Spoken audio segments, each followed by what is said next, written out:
Hi everybody, I'm Jack and this is Raw Tropical Living. Thanks for joining me today. Well, here with you for another little weekend talk. By the time you're watching this, I've been in the States about 2.5 weeks now and I'm settling in quite nicely, finding food, getting to the gym regularly, and basically life is good. Had another talk I was going to do this week and then did a little bit of reading last night. I just, something really caught with me and I just thought I wanted to share it with you today. So as you can see from the title, Mindfulness, Science, and the Body. Oh my. I do videos every day, so if you're not already subscribed to the channel, I'd appreciate it if you'd hit that subscribe button now. Click on the little bell and check send notifications so you will stay subscribed to the channel. I'm going to do another reading and talk about it a little bit. This one, I can't remember, I think the other one was from another magazine last week, but I'm going to do a reading from Light of Consciousness this week. And the title of the article is The Courage to Be Present. I won't read all of it, but I'm going to read a good read a good bit of it. Just to start out a little bit, they're telling you to start off the article is meditation is very helpful to cultivate the ability to recognize the difference between what is actually happening and what you are afraid will happen. We are living in challenging times. How would you suggest to seekers to help themselves and those around them deal with anxiety, fear, uncertainty, and other negative emotions? The truth is, there is always a lot of that, but right now it's more obvious. So being able to stay present and not scare yourself with fears or fantasies about what you think might happen, that is one thing. Being able to recognize the difference between what you think and what is actually happening is helpful. Fears are future-based thoughts. Listen to that. Fears are future-based thoughts. I shared that on Facebook last night because that's about as succinct and simple as it gets. Which isn't to say that they are not sometimes and even often based on some kind of accurate perception about what might happen. For example, if you're going in for a medical test, you can get yourself very frightened. You can even affect your health by conjuring up stories and believing them. Then you are getting further and further away from what is actually happening in the moment. The moment itself might be fine. Meditation is very helpful to cultivate the ability to recognize the difference between what is actually happening and what you are afraid will happen. Fear is helpful in surviving an attack by a saber-toothed tiger. Your sympathetic nervous system kicks right into fight or flight or freeze. That's why I wanted to kind of read this a little bit, because it kind of gets into actually how this stuff does affect the body and exactly the science of it and what's going on. And it's not just this kind of people looking at their navel and and all that kind of stuff. Blah, blah, blah. We are well wired for these things, which are based on perception of what is actually happening. One very simple thing that is helpful is for people to learn how to regulate their nervous system, how to calm your body down. It doesn't always work, but it can be very helpful when it does. Practical applications of this, which is the whole basis of why I do this. I mean, it can't just be something you do for X amount of time every day and then there's nothing further, or it doesn't translate into your everyday life. What kind of mindfulness training or techniques do you recommend? There's a technique that Rick Hansen writes extensively about in Buddha's Brain. The chapter is called Cooling the Fires, which is about how to tap into your parasympathetic nervous system. He suggests a number of things, and many of them come down to grounding yourself in the present moment. You recognize that you are creating scary thoughts and replace them with more soothing thoughts. In my therapy work with people, I might help them to ground themselves in their bodies and sense perceptions and to resource themselves by identifying supports, both real and imaginary. Who are the people in their lives that calm them down, who please them, who let them feel happier? What memories or images can they think of? These techniques can allow the nervous system to relax a bit. When your sympathetic nervous system is activated, you're actually not very accurate in your perceptions. You hear that? When your sympathetic nervous system is activated, like when you are scared or when you're anxious, you aren't very accurate in your perceptions. And if you're not very accurate in your perceptions, your decisions are probably not going to be that good. Or that's how I took it to be anyway. That is just how the nervous system is wired. It tends to go for the negative, just in case there is a saber-toothed tiger. Better to be better to be prepared than become lunch. So there is a bias in the nervous system in that direction. Beyond that, we can bring mindfulness to ordinary grounding activities like washing the dishes, ironing, knitting, crocheting. There is another approach that I write about, which is about skillfully using mindfulness. We all have habits and activities that help us to dull out, either a little bit or quite a lot. It's like driving in a winter snowstorm, unable to see clearly what is happening just in front of our car. We turn on the headlights and the light just bounces back at us. It turns out that we can turn almost anything into a mindfulness practice. For example, the body is in a room with a friend who is telling us about her hard day, and the mind is busy thinking about what would happen if she told off her awful boyfriend. The mind isn't here with the friend. The mind is somewhere else. Or the mind is looking into the refrigerator deciding what to cook for dinner. We all know what it is like to suddenly wake up when we're driving and not know if we've missed our turn or not. Mindfulness is really what resourcing relies on.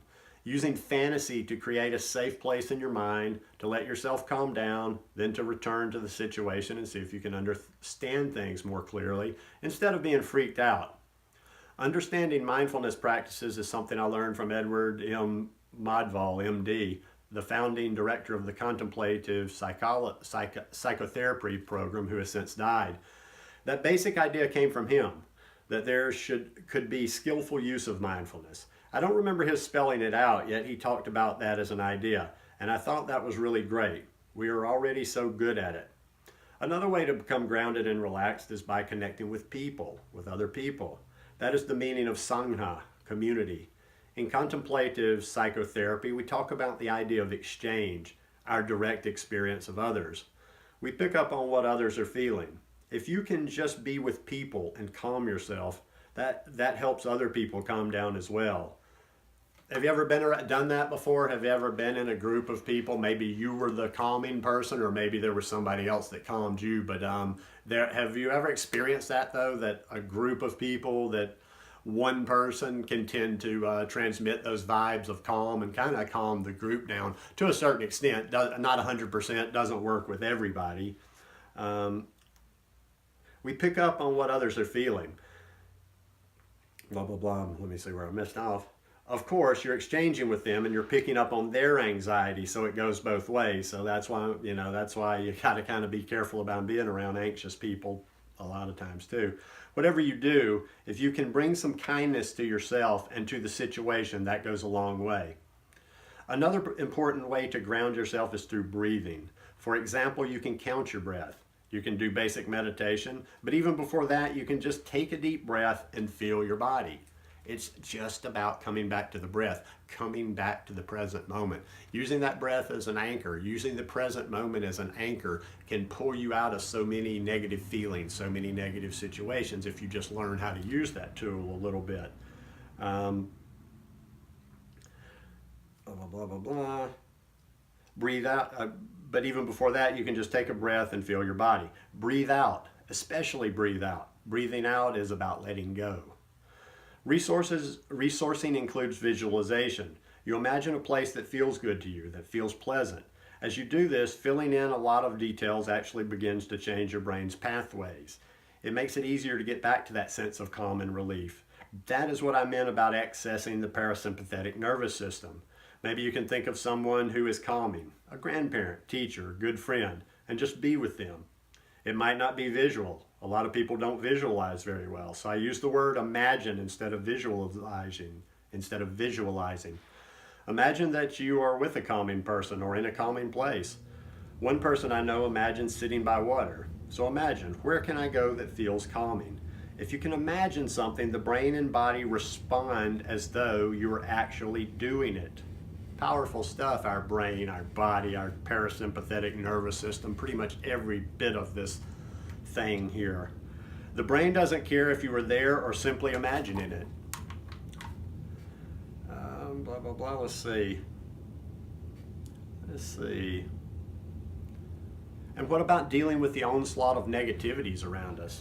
It is important to set some boundaries about how much you're going to invite into your life. I've talked about this before, putting yourself around those negative people, those people that put you down. Some of it you can control. You can decide how much news you're going to listen to, which stations you're going to listen to, which websites are you going to look at. Those kind of things you can put some boundaries on. How much of that you want to bring into your mind, though not to the point where you know you are just being ignorant, but putting some limit on it. That's one thing. If you're in a situation where you have no control, if you work in an environment where everybody's being very negative and there's nothing you can do about that, do what you can to limit your exposure to it. You might not be able to do very much, so you might want to balance that with things in your own life that are calming. You might also say something to a friend or family member that indicates that you are setting some boundaries. If it is upsetting, can we talk about something else?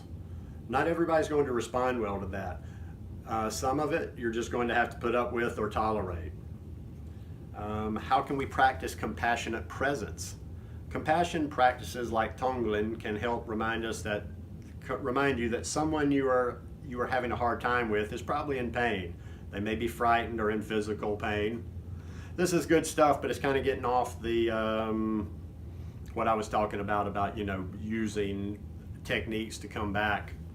But I liked that as I was reading that last night. I've been doing some reading like before I go to bed at night. I'm kind of finding my rhythm here, doing different things, kind of on a different time schedule than I was in Costa Rica. So now I've kind of slipped into where, after I've meditated and the day's pretty much done, I like to listen to some music and do a little bit of reading at the end of the day. But no, this is basically what I've talked about in some of these other videos, that this is the part of the mindfulness practice. This is the part of my meditation practice that I want to share the most. Just the simple little stuff. You may never actually have a sitting practice where you take the time to go sit down, but I do recommend that, even if it's a short period of time every day, because like I say, these techniques, more so than your actual meditation practice, I've been able to take them off my cushion and apply them. Now, knock on wood, and I've been lucky so far. I haven't had anything serious I've had to deal with, but I hope that this is all training, this is all preparing, this is all getting ready. So, because that's what it's all about. If you do this stuff, if you sit every day in meditation, or if you talk about meditation, or if you read about meditation, and then you become a basket case anytime there's something that's not super calm in your life, well, then how much is that meditation practice doing for you? It's just simple mindfulness, and like I say, it's physical, it's science, it's the body. The next time you're even remotely scared, anxious, or whatever, just try that little experiment. Just try taking hold of your breath. I don't mean like manipulating your breath or breathing in a particular manner. Just become aware of your breath. And as you become aware of your breath slows down. And just the fact of your breath slowing down and coming into more of a natural rhythm, that calms you down. It's simple like that. So you can use these little tricks. Life is about little tricks for people like me. Anyhow, hope you guys enjoyed this one. If you like it, please give me a thumbs up, and I will see you again tomorrow. Peace.